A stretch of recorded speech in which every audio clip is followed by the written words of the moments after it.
63. சென்ற பாடல் சிந்தையே என்று முடிந்தது. ஆனால் இந்த பாடல் அந்த சொல்லோடு ஆரம்பிக்கவில்லை, தேறும் என்ற சொல்லோடு ஆரம்பிக்கிறது.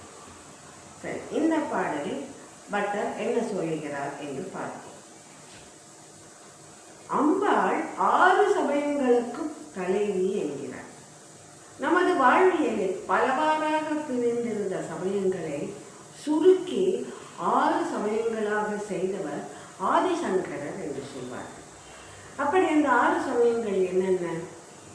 கணபதியை முதற் கடவுளாக கொண்டு வழிபடுவது கணபதி, சூரியனை முதற் கடவுளாக கொண்டு வழிபடுவது சௌரம், முருகனை வழிபடுவது கௌமான், திருமாலை வழிபடுவது வைணவம், சிவனை வழிபடுவது சைவம், சக்தியை வழிபடுவது சாக்தம்.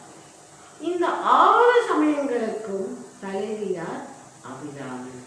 இப்படி பெரியோர்கள் வகுத்திருக்கும் இந்த 6 சமயங்களை தாண்டி பிற சமயங்கள் இருக்கிறது என்று அவற்றை உயர்ந்ததாக கருதி செல்லும் சில வீணர்களின் நிலை எப்படி இருக்கிறது தெரியுமா? ஒரு பெரிய குன்றை சிறிய தடி கொண்டு தகர்க்க முயற்சிப்பது போல் இருக்கின்றது என்று சொல்லுகிறார். இந்த பாடலில் சிந்தையில் தெளிவு பெற இந்த பாடலை பாட வேண்டும் என்று சொல்வார்கள்.